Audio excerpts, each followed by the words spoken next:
Ay, ahanbada ngasi se isorbu yam thagale. Maramdi akhoi se lakpa yadoribra yaroidabra satpa yagadra yaroidra. Adi ngasi manga taruki manga social media da chief minister du lakani haira maga la aroi haire masida saibra marolma. Madudagi di isor sa yam thagale duna suddenly pung mapandagi ngai bani. Akhoi sa kangla da. Aduna usin nasina isorna sanbidna hujik hangan biragana ngasi akhoi mayam go unaba phangbuse masigi damta ahanbada isor amadi akhoi mayam bu thagale ai matam sangna lawjaroge akhoi ngasi sida laiba parbung da laiba halon da satliba se akhoi anoba lakchuriba government sigi go to hills Singda salaga Singda lairiba Manipur ki praja isalina mayam ki kari chari bagi kari thai bagi hai bado hakhen na yengna na ba du mission du ki makhada ekoi lakse bani sugumba yamna encouraging oiba Manipur gumba pothok leijada ba mapan lamda ki tanga ga hingba adugumba state sida ngasi parbung gi area da harzol gi area da gi farmer mayam am thokanda ginger pothok puthok dana marketing gi demakta or export tong gi demakta yamna khawrang na thabuk tor pai bise masida gi na ikoi harau ningai lite da suguma function sida ikoi bi on bi ba aiga laminari ba colleague, Honorable Minister Shri Bishwajit, Honorable Minister Shri Shyam Kumar, aduga Honorable MLA, Chairman Manipur Tribal Development Corporation, Shri Bungzalian Balte, aduga Chief Secretary, Commissioners, akhoi ke langminet ba mayam aduga sida hana kuina Manipur ki seba taudana laba ayamba Dr. Fimate atai leberiba leaders community leaders sing tribe leaders sing Satra Singh Mahiroi Singh aduga Imphal dagi Chorchanpur dagi sangna sugumba function nasibu coverage period kanda Manipur ki mafam punamak kamadi bharat ki mafam punamak ta sandok ki nabala iba media ki silnauk sing ai kai kham luchuri ai matam sangna lujur hoge helicopter pai ga da bani na weather si kaya certainty hoide ai khoi Manipur da laiminari ba khoi me mai ngasai lakpada thalon da 132 by 33 kV ki sangaba matamda akhoi ki parbung da di lairiba nupa naha sing nupi sing masamu phanu energetic oina uye but whereas aina thalon da ubakan da di nupa sing su ison badona kari gino khangde akhoi ngangna bane what is the become what is the problem ai haram mani kan dos moi ki bida thigallo kari no mo khoi ki leiba ma khoi da physically fit oina udaba haidare sincha kwat pagira diet wona bara thakna bising afaba phangdabra something is here haidana ai haram mani aduna sugma mayam se yangsina bugidam kan khoina go to hills dagi koi makha chatharakpada go to village haidana khungang da koi parbung da sulakani parbung ki khungang khalon ki khungang tipai muki khungang khun da chang kanda kai sing thai ge se loki sing raw water du na chang da sohon da bra ta seng na madu ki sing do filter dor ga thakpura sari basi jasi kramaina sai mai phangbra nong tarak pa kanda nong yurga tumba yung kayam lai ase akhoi verified, physically verified taunabagi damukta ne koi na ngasi go to village na koi ki mission ne koi na me gi tari wan ge hogoris. I want to seek the cooperation of the village leaders, maru na educated leaders sing na koi na support to political leaders sing aina je DC dang bakanda Manipur sarkar na hugdoiba below poverty line ki makha da leiba lai rabagi pankhai ki makha da leiba mioi lakh tara ka manga mukta pi ki da kana ba akoi ki parbung gi mi logdri thalon gi mi logdri kari gino ai je DC dang bani why maram di awareness leite lupa lakh ani gi imung amada mi ma narak pa matam da Churachandpur ki district hospital da pukhat pa matam da free da lupa lakh ani bhava paisa pidna layeng ba yabagi adu scheme mado maduni card adu pai ba mi kya lerge hamko da leitri hai soina iraba satpa ngamda ba differently evolved roiba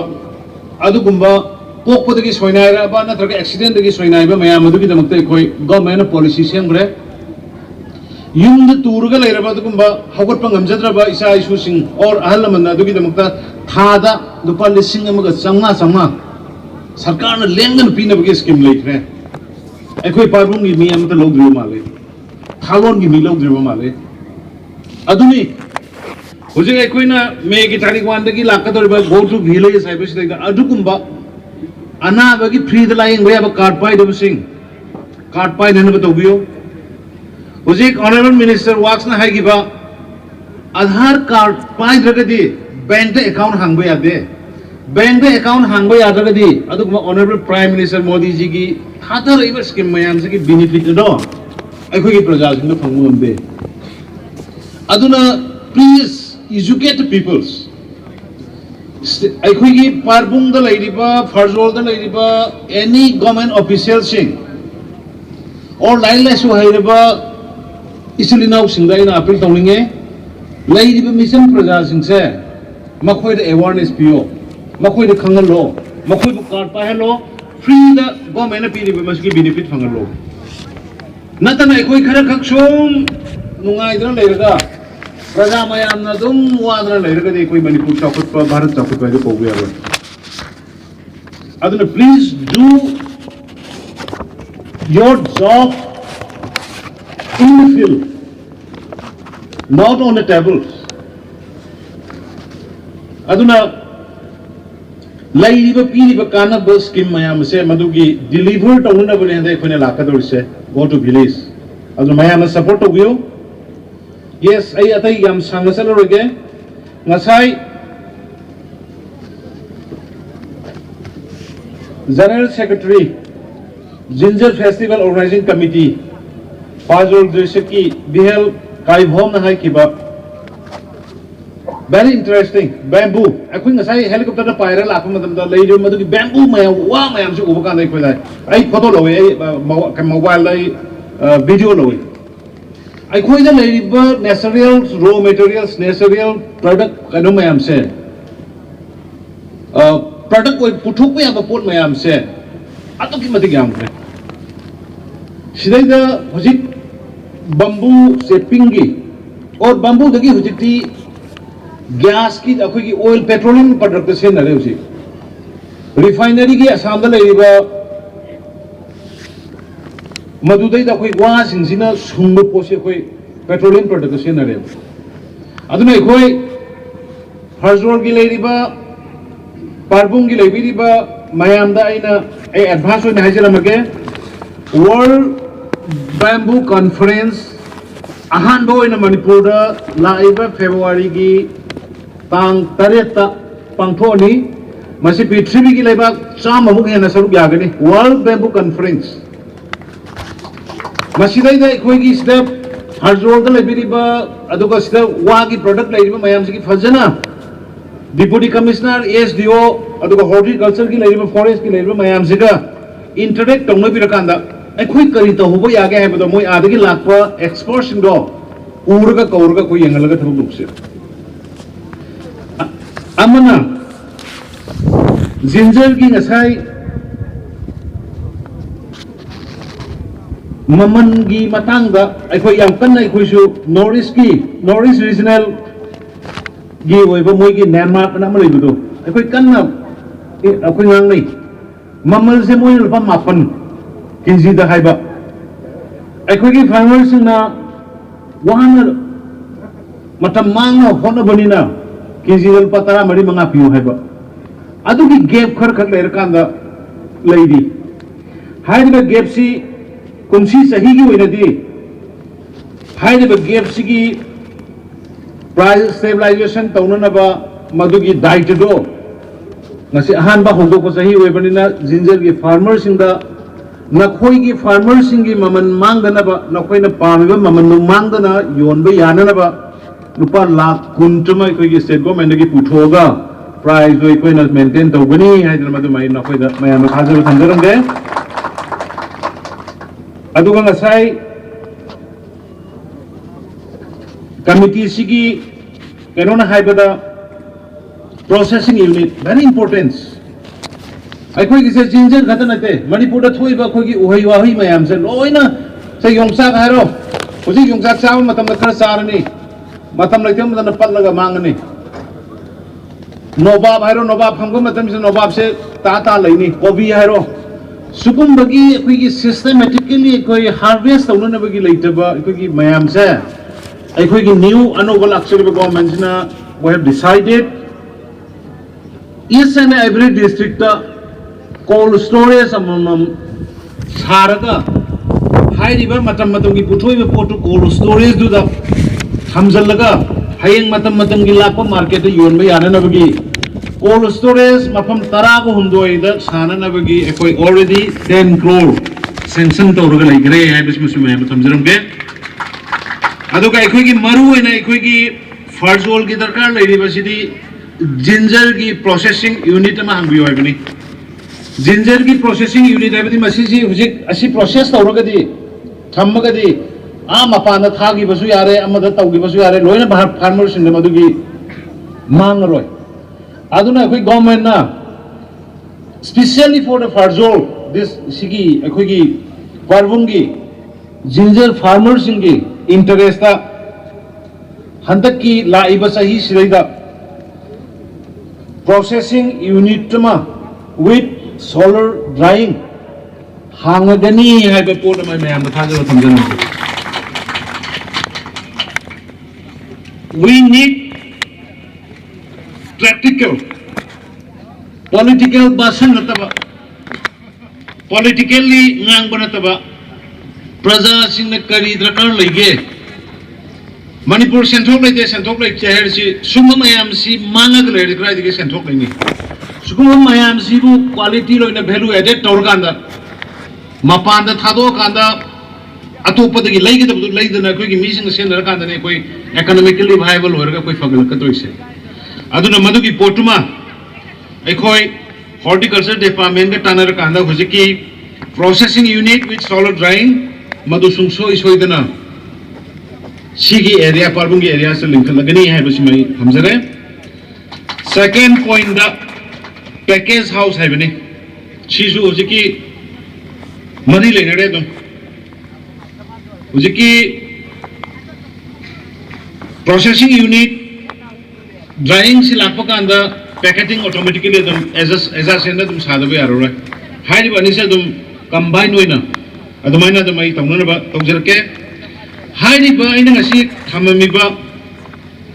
aina mayam da haijar mi ba poche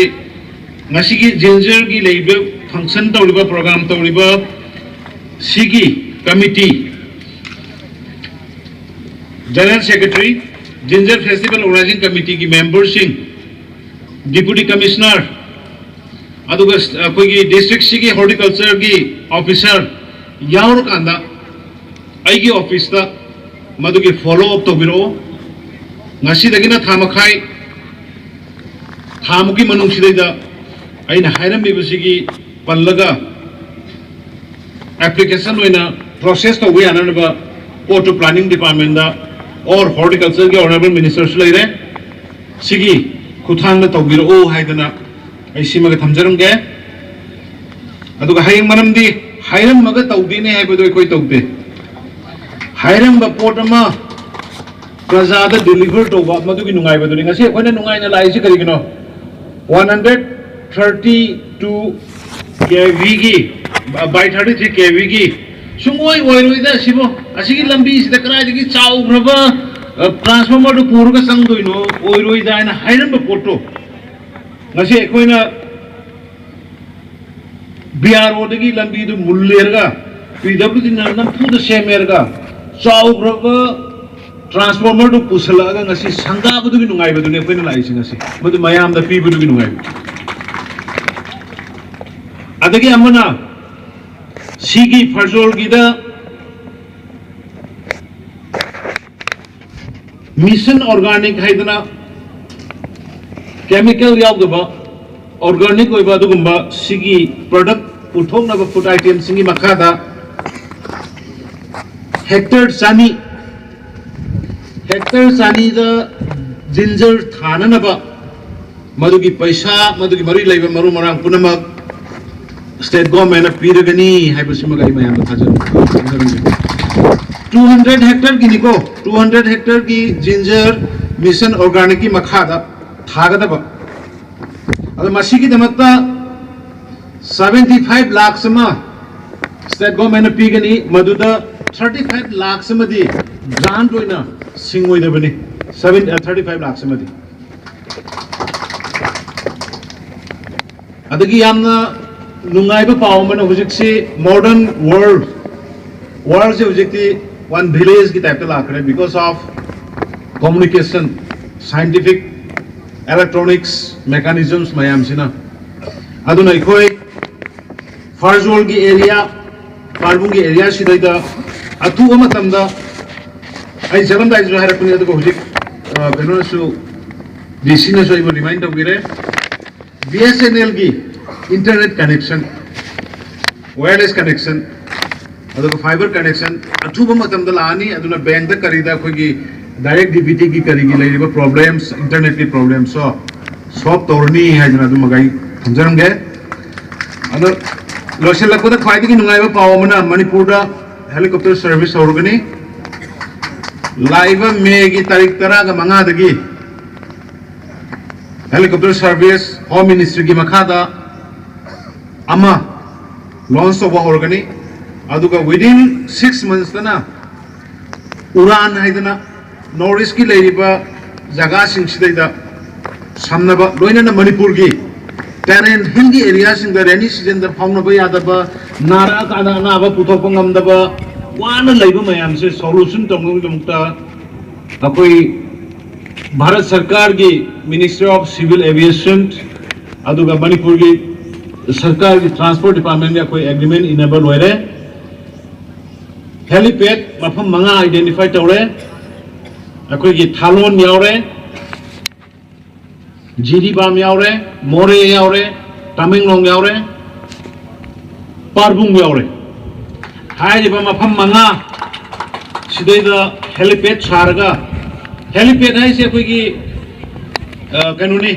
isam samne da helipad samai saroi marmi ticket katna kotna even sidagi transportation gi akoi na jinjan puthok ko yade gaidi se akoi madudai da transport to yar kador bani ama hai ba pon mayam se akoi nong luxury ba anoga BJP ni lusing ba sarkar ne akoi yam kanna sawai khamoi seng na hai ba dare ishor foramaga kan honari aduna adumang na bungasi pabung sidai koi lakho ngamini ishorna koi porai ni mayam gai koi gunali ni natraga de ngasai nong goro toroga dumla aro heli kudu suya aduna mayam punamak ai wafam kharse thamjarga oi function sima tawbagi ngasai honorable minister na lakhokre koi paisa do thaba koi ne pirke ngasai gi pack tongna ba drying tongna ba packeting तौना बा तौरई बा दरकार लेबा मयाम अदुगुम पोषक सिंग दो अखोई प्रजा ना पामिबा फार्मर सिंग ना पामिबा लोइना सुनिंगिबा पोट मयाम दो मांगहंदना मार्केटिंग तौना बा कानाबा फंगना बा पोतो अखोई सिंजर के हाइबा फम खरजे थमगा अखोई बु sumba ahanba Ginger Festival da invite biba yahon biba sigidam tu Manipur Sarkar gi mai kai degi adu lang minari ba igi ministerial colleague amdi official mayam mai kai degi mayam punapu ai hana hana thagasari jai hind thank you